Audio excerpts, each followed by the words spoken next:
everyone, it's Pepsi back here in Roblox Wild Horse Islands. I am super excited for today's video because I'm going to be doing a complete overview of the StandardBred update. The StandardBred update just was released a couple of minutes ago, so I'm going to try to show you absolutely everything included and go over all the details. So the very first part that I do want to talk about with this update is the new breed, the StandardBred horse. That is the newest breed added to the Wild Horse Islands game. It is what this update is named after. The StandardBred horse looks like this. I have an example on the screen, and as you can see, it is a rare breed. The StandardBred horse can be found in 8 different coat colors, listing from the most common to the most rare. I'm going to go over them again from the most common coats to the rarest coats. So we have the bay coat, the black coat, the chestnut coat, the seal brown coat, the buckskin coat, the dark bay Tobiano coat, the gray coat, and the palomino coat. So that was from most common to most rare coats. The palomino coat, which is the most rare, is actually an island unique coat. So that coat can only be found on StandardBreds on Jungle Island. The StandardBred, as mentioned in the leaks from a couple days ago, has 2 alternative gaits for their gallop, the pacer and the trotter. These StandardBreds can only be found either as a natural pacer or a natural trotter. You can never find both at once. So to check whether a StandardBred for sale, so this is in the horse shops, is a pacer or a trotter, you can click the skills button right here on the stats card. It is this book with stars. And at the very top, you will see whether your StandardBred horse for sale is a pacer or a trotter. This one I have on screen is a dark bay Tobiano coat, so it is one of the more rare coats to find on a StandardBred, and it is a pacer. It is to be noted from the developer trick that trotters are more common to be found than pacers. So if you find StandardBreds in the wild, you are more likely to find a trotter. However, all StandardBreds that are found at horse shops for Robux specifically, this does not apply to tokens, Robux specific bought StandardBreds are all pacers, guaranteed. So if you buy a StandardBred for Robux, it will be a pacer. Again, pacers are rarer, trotters are more common. And I can also show you some of the speeds on the StandardBred. I'm going to start with moving slow to a little bit faster at a time, so you can see what a pacer looks like specifically with these gaits. While I do this, let's talk about the maximum statistics for StandardBreds. I have the list of the maximum and minimum heights, as well as the maximum statistics to find an OG stat StandardBred. And I believe this is the fastest gait. Yes. So, as for heights, the minimum height for a StandardBred is 14. The maximum height for a StandardBred is 17.2. And the average or standard height is 15.3. So again, the minimum is 14, the maximum is 17.2, and the average is 15.3. As far as statistics go, the stats for a StandardBred you will find is the maximum for speed is 95. The maximum for stamina is 65. The maximum for strength is 70. The maximum for jump is 55. And the maximum for agility is 80. So to find an OG stat StandardBred, you're looking for 95, 65, 70, 55, 80 as your statistics. And I was also pointing to each on screen, so hopefully you know which ones I am talking about if you don't already have the icons kind of memorized. Again, the StandardBred is considered a rare breed, but I have seen it a lot in horse shops recently. So you might find a lot of them already with players. And I believe that is all the information we have on the StandardBred. I have another one right now for sale. I believe the market's changed, so this is the chestnut coat, for example. This one is purebred. And you can see because this is a Robux bought horse, it will be a guaranteed pacer. But those are all the details for StandardBred's update edition we have to the competition hub. This update is the new vehicle, the Sulky.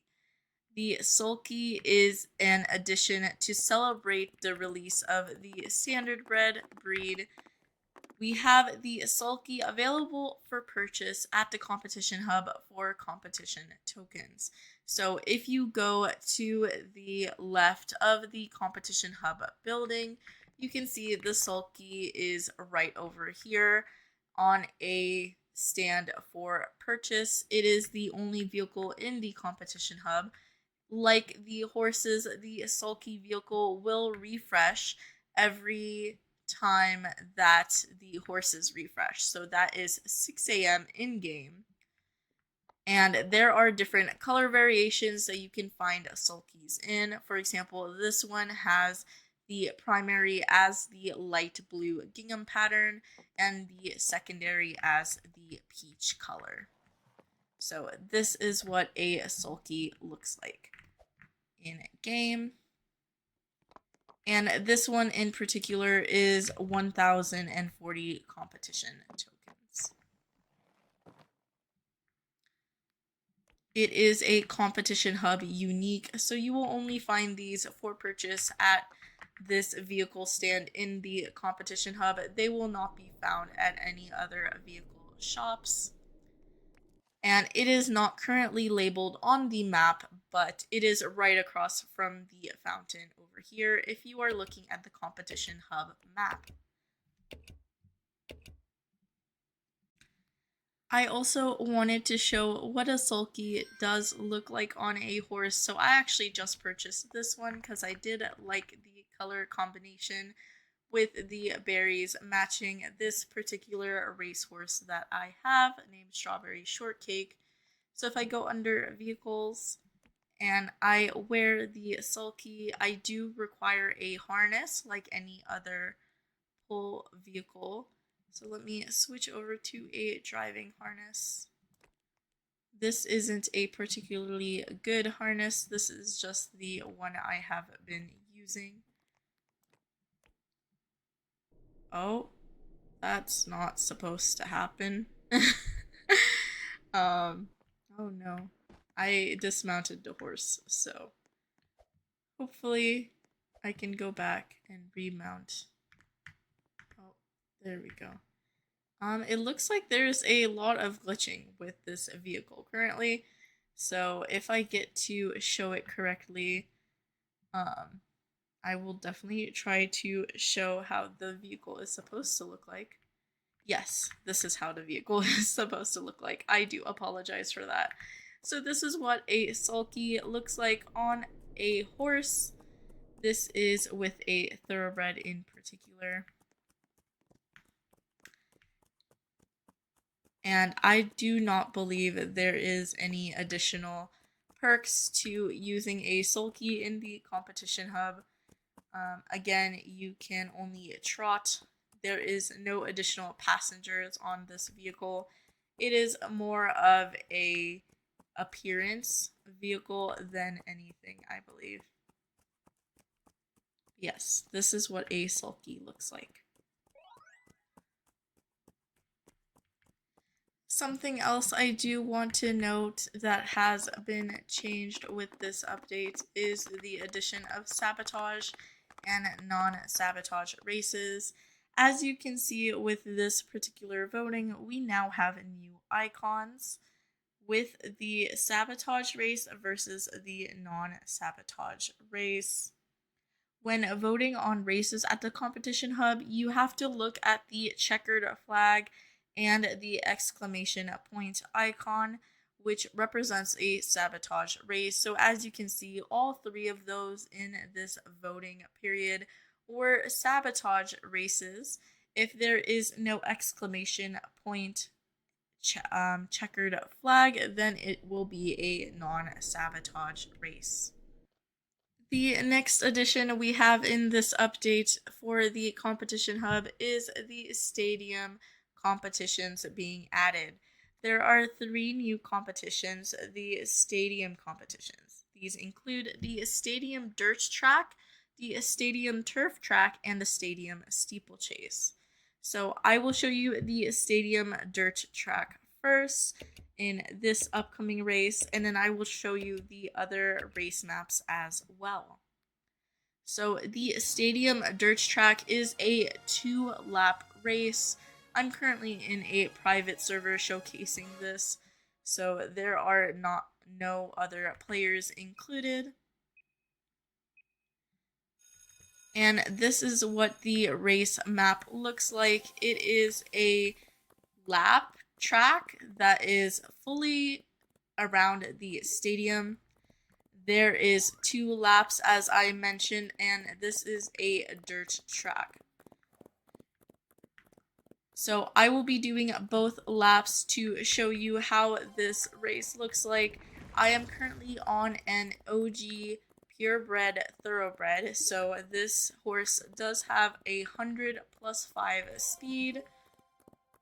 So the time I do receive for this race is optimal timing, I believe, because there are no sabotages being used against me.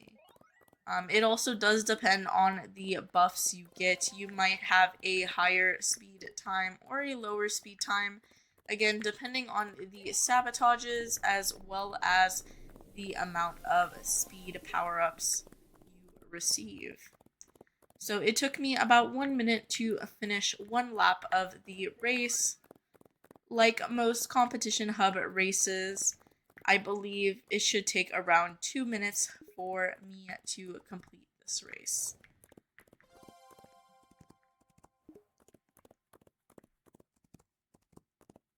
There we go. I am running out of my stamina because this is a thoroughbred that I am using currently.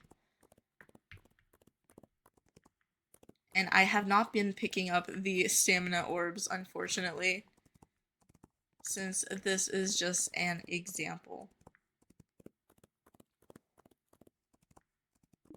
So yes, it will take me about 2 minutes to complete this race.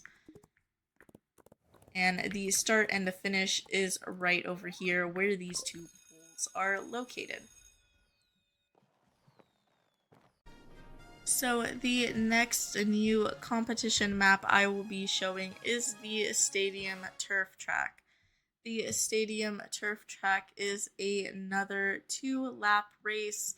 So as you can see, there are 2 laps for me to complete.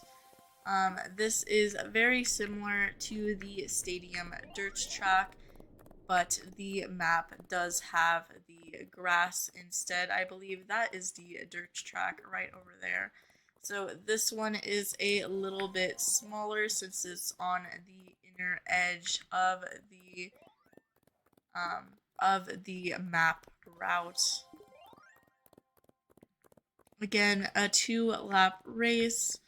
I am showing this with no sabotages and no other opponents, so this isn't a very accurate timing for the race, but I believe it should be about 2 minutes to complete.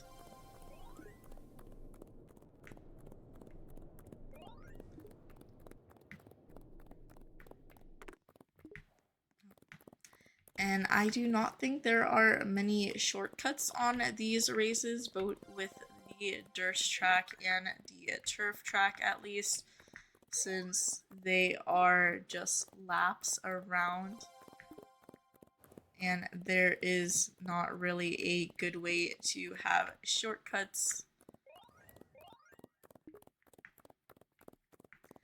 But this is the complete map race. Again, the start and finish are at the same place where the poles are for the dirt track, but on here there are no indicators. It is the same location, but there are no indicators. The very last map that I want to showcase with the Competition Hub Edition update from the 3 stadium maps is the Stadium Steeplechase. So this is on the same track as the Stadium Turf track, so it is on the inner circle, closer than the Stadium Dirt track, as you can see on the outside. So this is a quicker race, just slightly quicker. This race does have the same turf as the turf track race, but because it is a steeplechase, it has some obstacles, jumping obstacles with the decorative bushes. This is also a 2-lap race like every other stadium race that has been added to the game. So all 3, the stadium dirt track, the stadium turf track, and the stadium steeplechase are 2-lap races.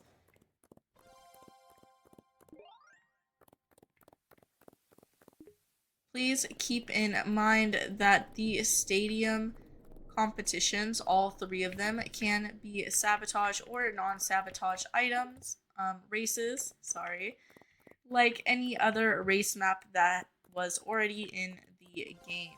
So all 7 maps, I believe, yes, 7, all 7 maps can be sabotage or non-sabotage. And I'm coming up on the finish of this race. The start and finish again is at these poles. A brand new sabotage item called the Sabotage Bomb. This item is obtainable during any competition with sabotages with these random, I call them power up or power downs, where you can pick up some of the speed orbs or stamina orbs, or you can also obtain any of these sabotages. But these mystery orbs right here, this is what the Sabotage Bomb looks like. This is what it looks like in my inventory. And to use it, again, you can aim this. So if I click it, it does show a little aim. And if I look around, it changes where that aim is. And I believe I should be able to hit other players with it. I'm not sure exactly what it does. I assume it stuns them. So let me actually go to the alt account that I have in this private server race. And if I throw it right over here, it does explode them. So I believe it pushed them back and then it stunned them, causing their horse to rear up. But that is a brand new sabotage added to every race available with sabotages. So the very last update change for this StandardBred update is a categorization change that has been made to every single horse in game. This does not affect the gameplay at all. It only affects the labeling and categorization. As you can see, there are new subtitles for each horse. The breed is the newest addition to these subtitles, as well as the unbreedable tag. So horses are now assigned rarity categories that are labeled in game. The categories go from 6 different options. The first is common breeds. The second category is uncommon breeds. The third category is rare breeds. The fourth is very rare breeds. The fifth is epic breeds, and the sixth and final category is legendary breeds. So breeds are now organized into those 6 rarity categories. Again, common, uncommon, rare, very rare, epic, and legendary.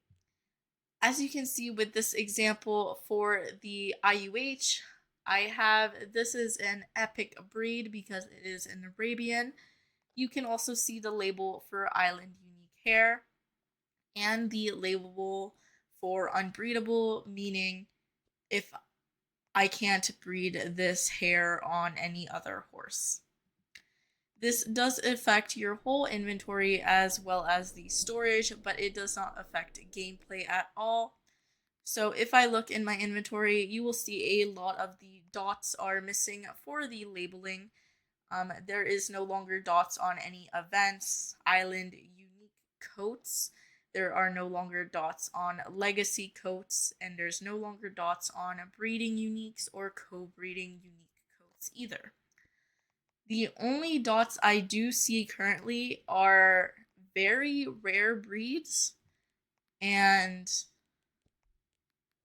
I believe, yes, and legacy breeds. Those are the only ones that have dots on them. And as you can see, the very rare has that pink dot, and the legacy has the greenish dot. These are the only ones labeled. I do think this might be adjusted or a bit weird because, again, only the very rare breeds are dotted. Meanwhile, if I go to something like a Frisian, that's a legendary breed, which is higher, it is not like dotted in your inventory or storage at all, which I do think needs to be adjusted. Other than that, these do not affect your gameplay. So if you do look in your inventory or storage, you might see that it looks pretty different.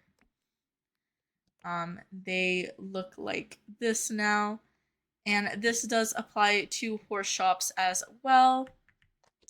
If you saw with the StandardBreds, when I showed at the beginning of the video, the rarity is included on your horse shop horses as well. So a common, that was a rare for a StandardBred. I think these are all quarters. Yeah, this is not a very good example since these are all quarters. But you can see the rarity is labeled.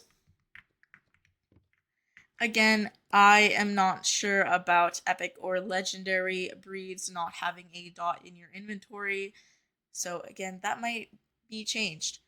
I hope it is because to me it makes more sense to have all the very rare, epic, and legendary breeds tagged. Again, these rarity categories, according to Trick the developer, only apply to the horse's breed. They have nothing to do with how likely the horse was to spawn with that particular mane or tail color, the mane or tail style, etc. So this does not affect the coats of the breed spawning. It does not affect the hairs, like the island unique hairs, for example, and it doesn't affect anything else in terms of the wild horses at all in gameplay.